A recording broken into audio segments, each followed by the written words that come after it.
Russia immediately backtracked on a statement released on Monday that said some of its troops had withdrawn from a key position in Ukraine's southern Kherson region, raising questions about the scale of Moscow's operations in the area. The Russian Ministry of Defense dismissed its own statements about the regrouping of the Dnieper group of forces published by state-run news agencies TASS and RIA Novosti as a provocation, without elaborating.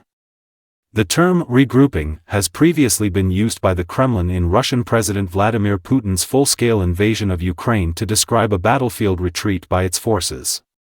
Ukraine has been gradually expanding a bridgehead on the Russian-controlled bank of the Dnieper River in Kherson, amid its counteroffensive to recapture its occupied territories. Kiev's troops reached the occupied side of the Dnieper in mid-October after extensive cross-river operations. That followed Ukraine's successful liberation of the city of Kherson and the west bank of the river toward the end of 2022. Recent battlefield reports suggest that Kiev's troops are retaining their positions on the Russian-controlled east bank of the Dnieper River. The ministry was quoted on Monday as saying that the command of the Dnieper group of forces decided to transfer troops to more advantageous positions east of the Russian-occupied east bank of the Kherson Oblast. After the regrouping, the military group will release part of the forces that will be used for an offensive in other directions. TASS quickly deleted the report, saying that it was released erroneously.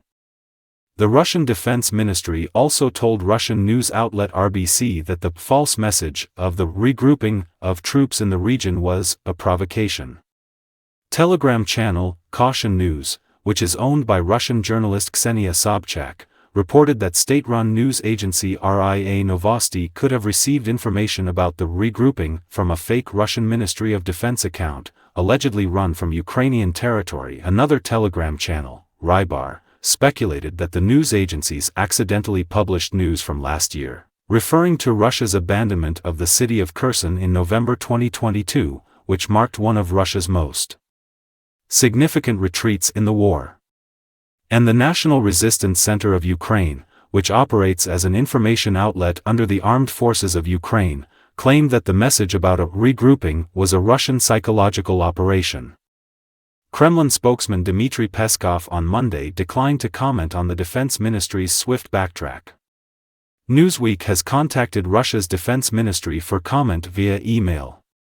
The Institute for the Study of War, ISW, a US-based think tank, said Sunday that Russian millbloggers are overreacting to Russia's failure to push Ukrainian forces from positions on the east bank of the Kherson region, while others are likely hyper-focusing on the situation due to the significant Russian information space neuralgia about Russian military issues in the area.